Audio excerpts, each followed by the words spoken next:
Akkan bareedise akka baraattiin jiraadhu isatu dagateettan immoo fuulan naanneffadhu kanatti keessan beenne firoota maaddii koon taasifadhu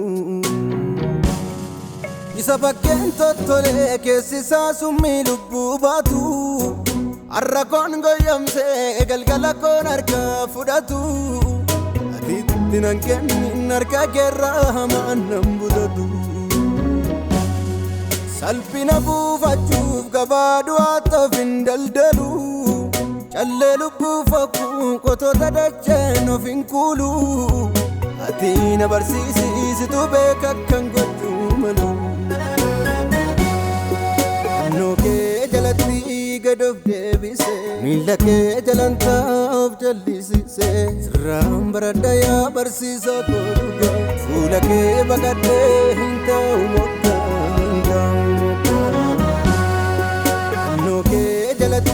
gad of deebise miila kee jalan taa'uuf jallisise sirraan baradha yaa barsiisa koo dhugaa fuula kee baqadhee hin ta'u mokkaa na barsiisi na barsiisi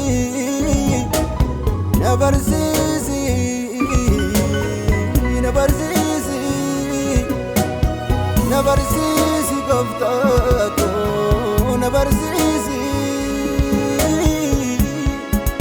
dabalii dhoksalee na ibsi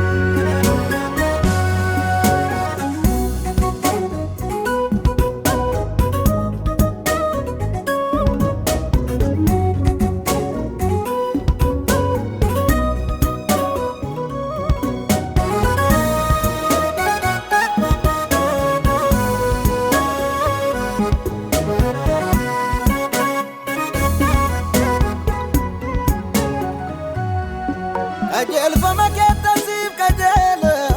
bakkeetti na beektu tan sii qita deddeebii kwaleeleen ilaalladha siif ta'utti hin ta'uu dhibaa siif soo danda'an guyyoonni koo namummaan koo jireenya lallabu maraa koo narrabsamiin maqaan kee alaabaan sina kee ta'uudhiin Sakeen kajeelchi karaa koo lafa jetan barsiisi faana koo sodaa qilleensi guyyoota koo kabaa baay'ee nyaateen cabbi lafaa jireenya fakkaatee du'attoofa kiyyoo riphee qabuu dhawuufaa sakeen kajeelchi karaa koo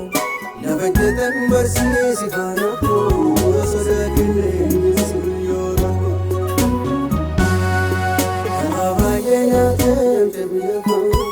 Jireenya fakkaatee du'attoofa kiyyoo riphee qabuu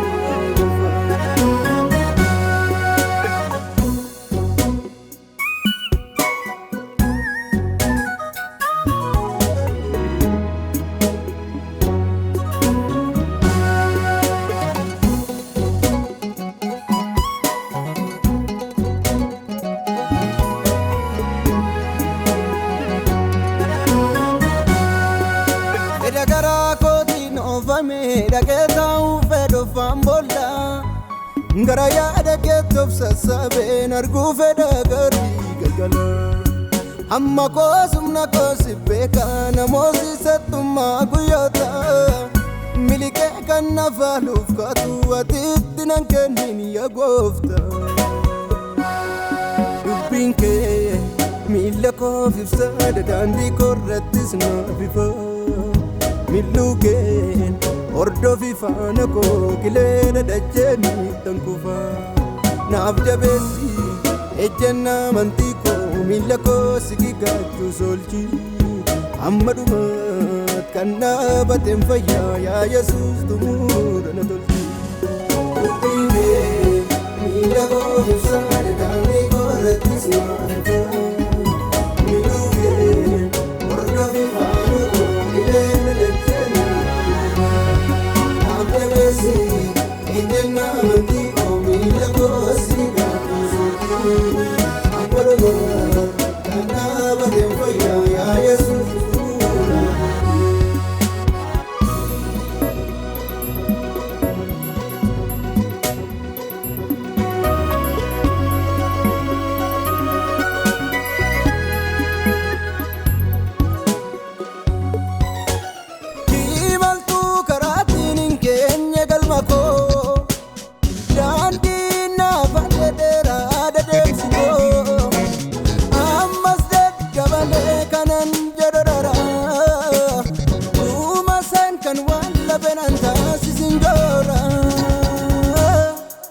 taasisina.